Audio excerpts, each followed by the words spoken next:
Hoy estamos celebrando el 5º centenario del nacimiento de Diego de Covarrubias y Leiva, que fue obispo de Segovia y ministro de Felipe II, y que es uno de los grandes representantes de la Escuela de Salamanca. Fueron nuestros escolásticos del siglo de oro español los primeros que pusieron la base de lo que puede considerarse que es la ciencia económica moderna en general y en concreto los postulados de la denominada Escuela Austriaca de Economía, que se caracteriza por estudiar la ciencia económica basándose en el ser humano como es de verdad, como un actor dotado de una innata capacidad creativa y que da lugar a los procesos de mercado siempre dinámicos, protagonizados por seres humanos de carne y hueso. Estas contribuciones se centran en la teoría subjetiva del valor y en el análisis de cuáles son los principios morales esenciales que necesita el derecho de propiedad para que una economía de mercado funcione. Contribuciones todas ellas que, repito, han sido elaboradas con gran detalle por la Escuela Austriaca y que, si no hubieran sido olvidadas, sobre todo en el siglo pasado, hubiéramos evitado gran parte de los conflictos, guerras, genocidios y crisis y recesiones económicas como las que actualmente nos están afectando. Por eso debemos de ser muy optimistas. Hoy la ciencia económica se encuentra en una fase de crisis y cambio y estoy seguro que reconstruyéndola sobre los fundamentos ya elaborados por nuestros escolásticos del siglo de oro, como Diego de Covarrubias, como Martín de Azpilicueta, como el doctor Sarabia de la Calle y otros, se podrá construir una ciencia económica realmente fructífera, productiva, al servicio de la humanidad y que impulse el desarrollo de la civilización.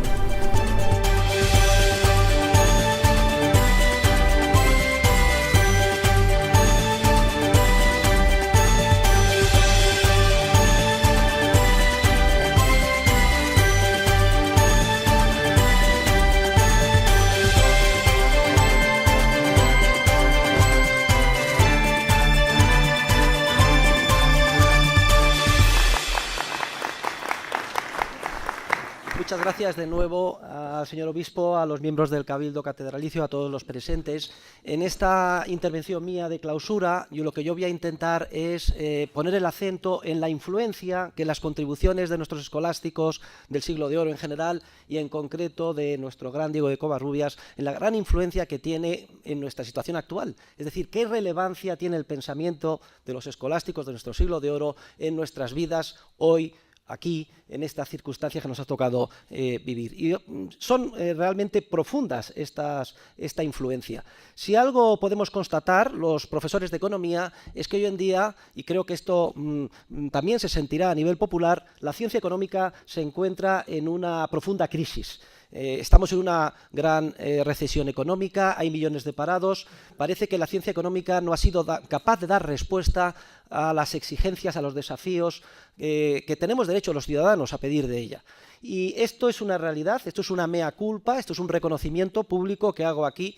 Y lo que quería, en primer lugar, insistir y aclarar es que en gran medida esta insuficiencia de nuestra disciplina tiene su origen en haber abandonado gran parte de las contribuciones que ya fueron estudiadas y fueron aportaciones de nuestros teóricos del siglo de oro español. El siglo pasado ha sido el siglo de los genocidios, ha sido el siglo de las grandísimas guerras, ha sido el siglo del comunismo. Parecía que con la caída del muro de Berlín se iniciaba una nueva etapa. Sin embargo, estamos en una situación decepcionante, viendo que de nuevo hemos caído en los excesos de la ingeniería social y por una profunda crisis que todavía la mayor parte de los ciudadanos no son capaces de explicar. ¿A qué se debe esto? La ciencia económica tradicionalmente se pensaba que tenía su origen en las contribuciones de Adam Smith. Adam Smith es un pensador inglés de origen protestante calvinista que escribe La riqueza de las naciones en 1776, haciendo en gran medida tabla rasa de las contribuciones de nuestros escolásticos del siglo de oro. El gran error de Adam Smith es haber introducido el virus de la teoría objetiva del valor, según la cual se supone que el valor de las cosas es algo intrínseco a las mismas. sus sucesores de la escuela clásica inglesa dieron un paso más y dijeron que el valor dependía del trabajo incorporado a la hora de elaborar las cosas.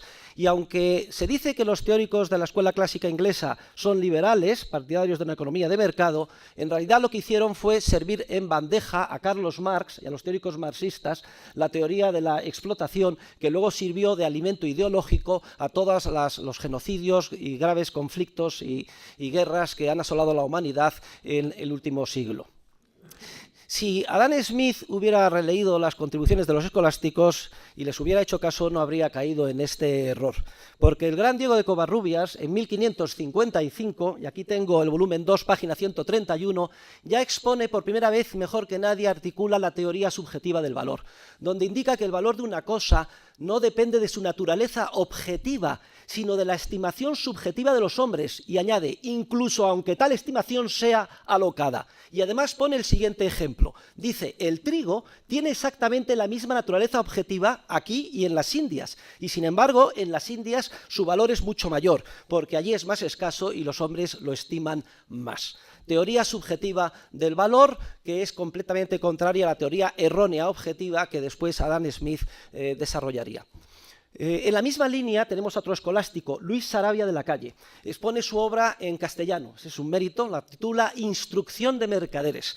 Y allí por primera vez expone cuál es la correcta relación que existe entre precios y costes, en el sentido de que no son los costes los que determinan los precios, como después teorizará Adam Smith y sus sucesores, sino que es exactamente al revés. Son los precios de las cosas los que determinan los costes. Dice exactamente Sarabia de la Calle, los que miden el justo precio de las cosas, según el trabajo, costas y peligros del que trata o hace la mercadería, yerran mucho, porque el justo precio nace de la abundancia o falta de mercaderías, de mercaderes y dineros, y no de las costas, trabajos y peligros.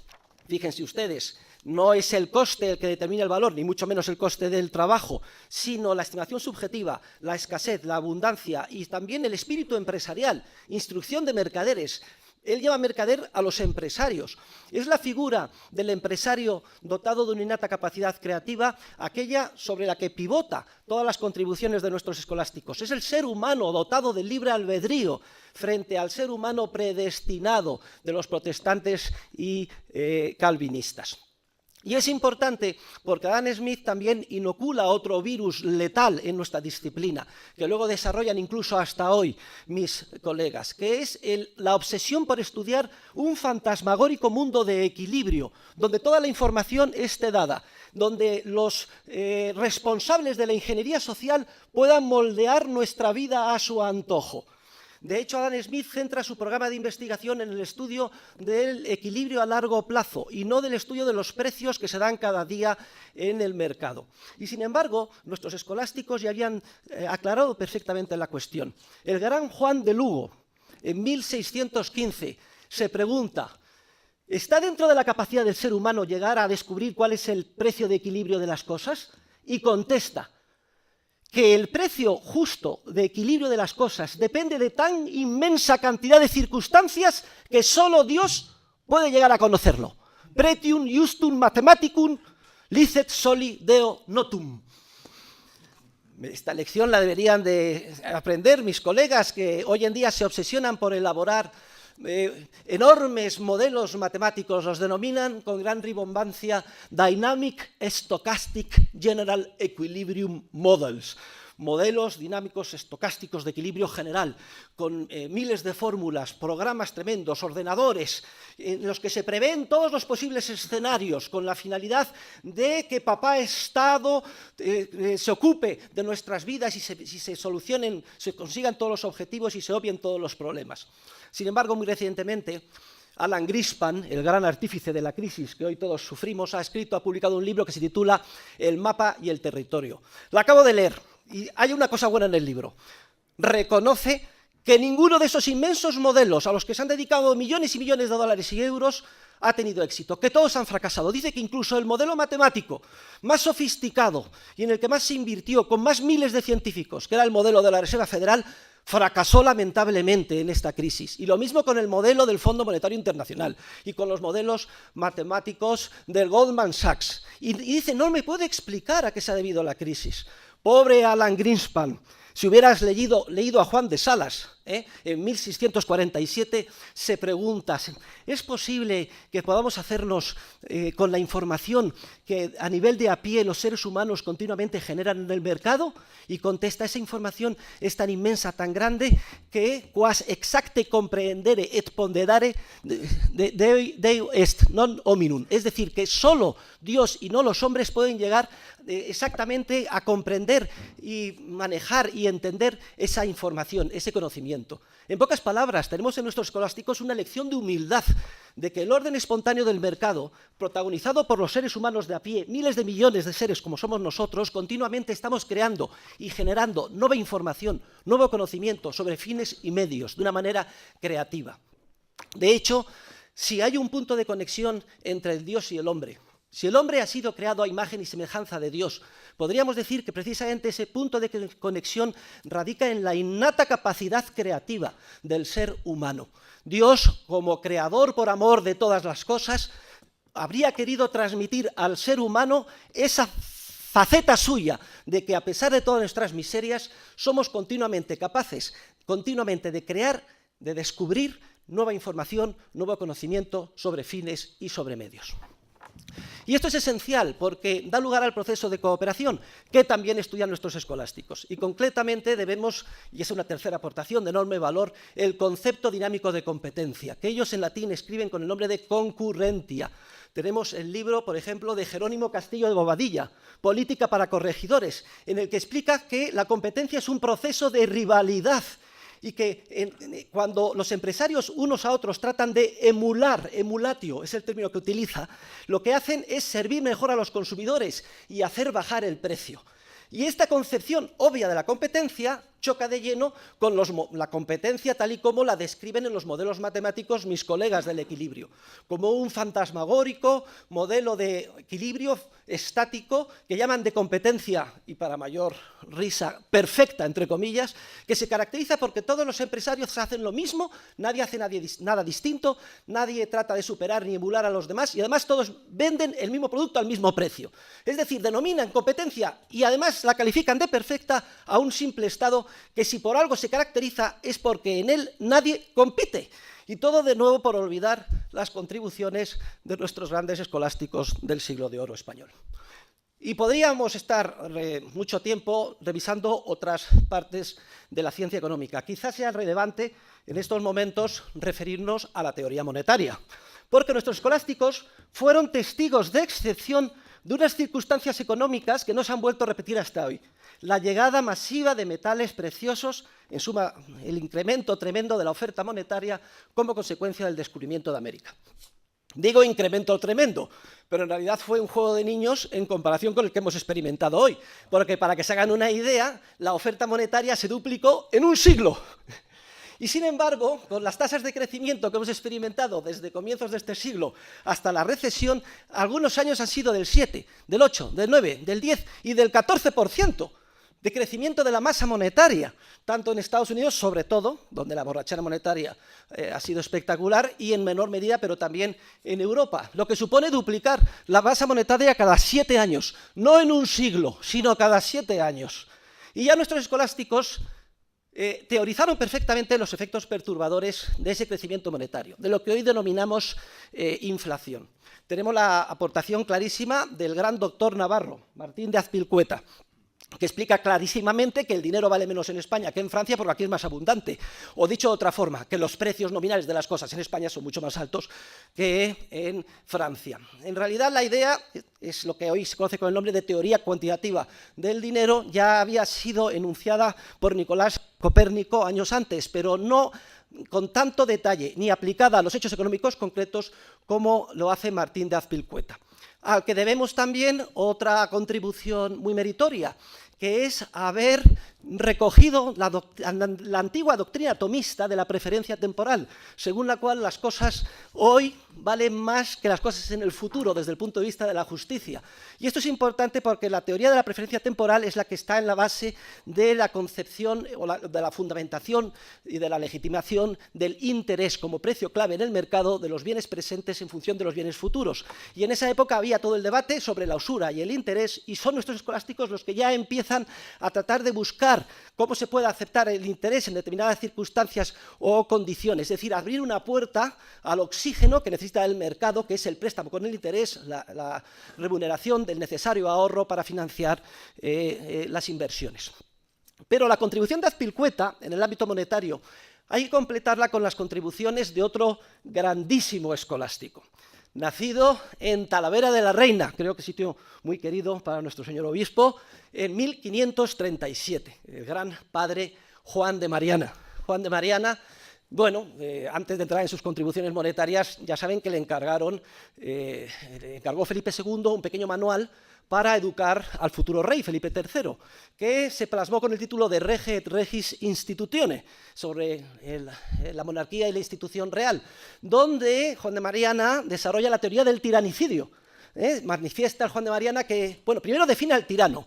Dice que el tirano es aquel rey que ignora los derechos de sus súbditos, establece impuestos sin su consentimiento, organiza policías secretas, prohíbe la reunión de asambleas y llega a la conclusión de que es lícito asesinar al tirano en determinadas condiciones. Yo creo que era un toque de aviso para que el futuro Felipe III fuera un rey pues, respetuoso con los derechos humanos, como por cierto yo creo que fue incluso el tan denostado duque de Lerma, se puede considerar que fue un dictador, pero un dictablando, por decirlo de alguna forma, pues, por lo menos en comparación con el duque de Olivares que le sucedió.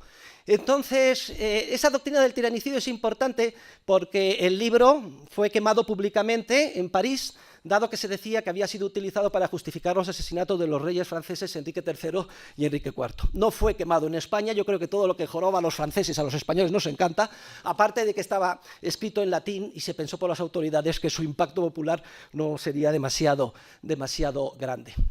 Pero es importante la teoría del tiranicidio porque de alguna forma la aplica años después al libro de más trascendencia económica que escribió el padre Juan de Mariana, que es el de Monetae Mutatione, breve tratado sobre la moneda del vellón que al presente se labra en Castilla y de otros desórdenes y abusos, donde fustiga al duque de Lerma por haber envilecido el metal precioso en la moneda. Lo que hacía era quitar la plata poca que quedaba en el maravedí y solo dejar vellón pura de cobre. Claro, era muy fácil para hacer frente a los pagos, pero esto equivalía a multiplicar la oferta monetaria. El efecto que se produjo es un incremento tremendo de los precios y una revolución, una destrucción del sistema de intercambio, que es lo que perfectamente analiza Juan de Mariana en este libro. No solo la teoría cuantitativa, que los precios en general suban, sino la desorganización en el comercio que de alguna forma afecta tremendamente y pone las bases de lo que va a ser la situación de profunda recesión económica de nuestro país a partir de esos años. Pero Mariana insiste en una idea importante, y es que dice que el derecho natural es muy superior al poder de cada rey o gobernante. Esta es una idea esencial con perfecta aplicación a hoy en día. Yo creo que debemos de ser conscientes y estar muy orgullosos que cuando Thomas Jefferson, el padre de Estados Unidos, con los padres fundadores, están considerando o no si levantarse contra el rey de Inglaterra, Thomas Jefferson, para dar aliento a los fundadores de la gran patria americana, les dice: solo tenéis que leer un libro, La historia de España del padre Juan de Mariana, porque es una historia de España escrita siempre desde la perspectiva de la libertad, desenmascarando a los tiranos, califica de tiranos a Alejandro Magno, Julio César, etc. Es una historia escrita desde la perspectiva de la lucha del hombre de nada, por defender su libertad contra los tiranos y aquellos que quieren pisotearla. Y creo que debe ser motivo de honor para todo español que seamos conscientes de esto, que muy poca gente lo conoce. Y debe ser motivo de ignominia para España que la gran historia de España en general y en general el resto de las obras del padre Juan de Mariana no hayan sido publicadas en ediciones comentadas, actualizadas hoy en día. Este es un desafío que tenemos todos pendiente. Y luego también me gustaría referirme a la gran contribución de nuestros escolásticos, sobre todo Luis Sarabia de la Calle, respecto de la banca, la teoría de la banca. Porque ellos ponen de manifiesto que el contrato de depósito es incompatible con el contrato de préstamo, que si yo deposito una cosa, tú tienes que mantener el depositario el 100% del equivalente de esa cosa en todo momento a disposición del depositante. Si el que recibe una cosa en depósito a la vista, sea trigo, aceite o dinero, se apropia de ella para prestarla, se produce, primero va contra el derecho natural, contra el derecho de propiedad, pero se produce en el ámbito monetario un curioso fenómeno de creación, de duplicación de unidades monetarias. Uno, el que ha depositado el dinero, sigue siendo perfectamente propietario de lo depositado y considera que es su saldo de tesorería, y otro, simultáneamente, que lo ha recibido como préstamo, también plenamente considera que forma parte de su saldo de tesorería. El mismo saldo de tesorería supuestamente a disposición de dos personas. Una expansión del dinero o del crédito, y Luis Sarabia de la Calle explica que cuando se viola el principio general del 100% en el ámbito del depósito, se produce toda una distorsión de expansión monetaria, de crecimiento de los precios, de burbuja especulativa en última instancia, que tarde o temprano todo ello se derrumba dando al traste con los banqueros que quiebran y produciendo una profunda recesión. Es la teoría austríaca del ciclo económico, que es la única capaz de explicar lo que nos ha sucedido o lo que nos ha pasado hoy en día. Incluso Luis de Molina reconoce que los bancos son capaces de crear de la nada dinero mediante un simple asiento en sus libros, que él denomina chirographis pecuniarum, o dinero escriturario. Qué distinta habría sido la historia de la humanidad si estas importantísimas contribuciones en el campo monetario del ciclo económico no hubieran sido olvidadas. 3 siglos hemos perdido como consecuencia de ignorar a nuestros escolásticos. Y termino con 2 observaciones. Una, sobre las influencias previas. Es decir, nuestros escolásticos tampoco trabajaron en el vacío. Se apoyaron en toda una tradición previa, que se puede remontar incluso a las contribuciones a los sermones de Pedro Juan de Olivi, de San Antonio de Florencia, de San Bernardino de Siena, que justifican perfectamente la función del empresario, de que se tiene derecho al beneficio empresarial en base a que asumen, decían ellos en latín, su industria y su perícula, es decir, la asunción de riesgos o peligros típico del empresario, y luego el carácter industrioso, la buena gestión.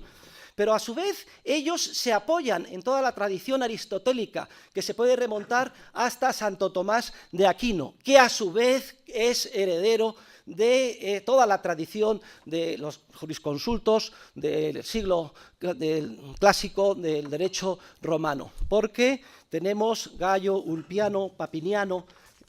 Sin saberlo, ellos fueron los primeros economistas, porque son los primeros en darse cuenta de que hay órdenes espontáneos en el mercado, resultado de la interacción de muchas personas, pero que no han sido deliberadamente creados por nadie. Como es lógico, ellos lo aplican al ámbito del derecho. Y tenemos aquí una cita que sabemos gracias a Cicerón, porque lo recoge en la República, como para Catón, el motivo de que nuestro sistema político, el romano, fue superior a los de todos los demás países era este, que los sistemas políticos de los demás países habían sido creados introduciendo leyes e instituciones según el parecer personal de individuos particulares, tales como Minos en Creta y Licurgo en Esparta. En cambio, nuestra República Romana no se debe a la creación personal de un hombre, sino de muchos. No ha sido fundada durante la vida de un individuo particular, sino a través de una serie de siglos y generaciones, porque no ha habido nunca en el mundo un hombre tan inteligente como para preverlo todo, e incluso si pudiéramos concentrar todos los cerebros en la cabeza de un mismo hombre, le sería a este imposible tener en cuenta todo al mismo tiempo, sin haber acumulado la experiencia que se deriva de la práctica en el transcurso de un largo periodo de la historia. Y si hoy sustituimos la cabeza de un solo hombre por el superordenador de la Reserva Federal, donde se han metido todos los modelos matemáticos más avanzados, entenderemos perfectamente por qué estaban condenados al fracaso. Esos modelos recogen una caricatura del ser humano, recogen un tipo ideal, tipo pingüino, que reacciona a los acontecimientos, pero no son capaces de modelizar el ser humano tal y como fue creado por Dios, dotado de esa innata capacidad creativa a la que antes me he referido. Y ahora viendo qué influencias han tenido los escolásticos posteriormente, bueno, la verdad es que los grandes profesores enseñaron a alumnos que terminaron enseñando a su vez en las universidades de América. Oreste Popescu ha publicado un libro en el que de alguna manera mimetiza lo que estamos haciendo hoy, pero con los escolásticos españoles que enseñaban en San Marcos de Lima y en la Universidad de México, como Juan de Matienzo o como Bartolomé Frías de Albornoz. Ahí hay todo un mundo que tenemos también pendiente de estudiar y de gran valor. Y luego también tengo que mencionar que hay una escuela que con gran cariño desde el principio ha pretendido estudiar en nuestra disciplina la sociedad, pero utilizando la perspectiva iniciada por nuestros escolásticos. Esta es la que se denomina Escuela Austríaca de Economía. Se llama Escuela Austríaca porque se considera que surge de la mano de Karl Menger a partir de 1871. Pero si leemos las obras de Menger veremos que están llenas de citas a los escolásticos. Concretamente cita el libro de Covarrubias, Veterum Collatum Numismatum, compilación de monedas antiguas, en el que se estudia cómo evoluciona el poder adquisitivo del maravedí como consecuencia del impacto inflacionario en el siglo anterior en el que él lo había escrito. Es una escuela de origen católico que surge en Viena y que yo estoy empeñado en rebautizar, que no se conozca con el nombre de Escuela Austriaca más, sino que se conozca con el nombre de Escuela Española, porque es el verdadero nombre que le corresponde en atención a cuáles son sus iniciadores. Y es curioso cómo Juan de Mariana, por ejemplo, dice, ¿cómo podemos... Trata además de dar soluciones operativas. ¿Cómo podemos ayudar al gobierno para que no se vea forzado a hacer inflación para pagar sus deudas? ¿Qué podemos hacer? Y Mariana propone una solución muy sencilla. Señores, la solución es sencillísima, querido duque de Lerma. La solución es equilibrar el presupuesto. Y sobre todo, cito literalmente, que la familia real, es decir, el Estado, gaste menos, porque lo moderado, gastado con orden, luce más y representa mayor majestad que lo superfluo sin él. Y además añade que el rey nuestro señor acorte sus mercedes, sus dádivas, sus subvenciones. Es que es clarísimamente lo que está pasando hoy con el Estado, que todo lo quiere subvencionar. Los libros de texto, las agencias de contracepción, las cosas más peregrinas. Dice que no premie de manera tan generosa a los servicios reales o supuestos de sus vasallos, concediéndoles pensiones vitalicias, pues no hay en el mundo un reino que tenga tantos premios públicos, encomiendas, pensiones, beneficios y oficios como tiene el nuestro. Con distribuirlos bien y con orden se podría ahorrar de tocar tanto en la hacienda real o en otros arbitrios. Como vemos, la falta de control sobre el gasto público y la compra de favores políticos a cambio de subsidios, financiados o no con impuestos, viene en nuestro país de muy antiguo. Y Mariana propone que el rey evite, excusa empresas y guerras no necesarias. Se pronuncia, en suma, por una política de austeridad. ¿Y qué cosa de más actualidad hoy en día que la política de austeridad? De alguna forma, Mariana sería un legitimador de la política de Angela Merkel a favor de la austeridad en las circunstancias actuales. De la misma forma que también, de alguna forma, fundamentaría las políticas del Tea Party, que ahora se quiere oponer a Obama en base a ¿qué? Oiga, usted está traicionando los principios fundadores del Estado americano, porque está engrandeciendo tanto el poder de Washington en detrimento de los principios de la Constitución que la está traicionando. Ese es el mensaje en última instancia de Tea Party, que se basa en Jefferson, que a su vez, por confesión propia, se fundamentó en el padre Juan de Mariana. Y termino mi intervención con una cita del gran Jaime Balmes, otro tomista español que murió en el siglo, bueno, en 1800, muy joven, 1844. Toda esta tradición, a pesar de la leyenda negra, de la influencia del imperialismo doctrinal y teórico de la escuela clásica inglesa, que termina en la justificación del keynesianismo, o del modelo de equilibrio general en la representación de Walras o en la teoría de los monetaristas de Chicago. Todos ellos son primos hermanos y adolecen de los mismos errores científicos. Pero se mantuvo como una llamita viva gracias a pensadores como Jaime Balmes o a otros ya fuera de nuestras fronteras como Cantillon, como Bastiat, etc. Y luego el testigo fue cogido por Menger y por sus sucesores de la Escuela Austriaca de Economía, la segunda generación, Mises, Hayek, la tercera, Rothbard, Kirchner, la cuarta o quinta, que de alguna forma yo me honro en liderar, al menos en nuestro país. Pero en última instancia, todos somos acreedores del pensamiento de estos grandes escolásticos. Nuestra gran misión es construir a partir de lo que ellos dejaron hecho y producir una revolución completa en la ciencia económica que la ponga patas arriba y la haga un instrumento realmente útil a la humanidad. Y este es el gran desafío que creo que hoy, con este homenaje que damos a Diego de Covarrubias, pues todos podemos considerar que se ha iniciado.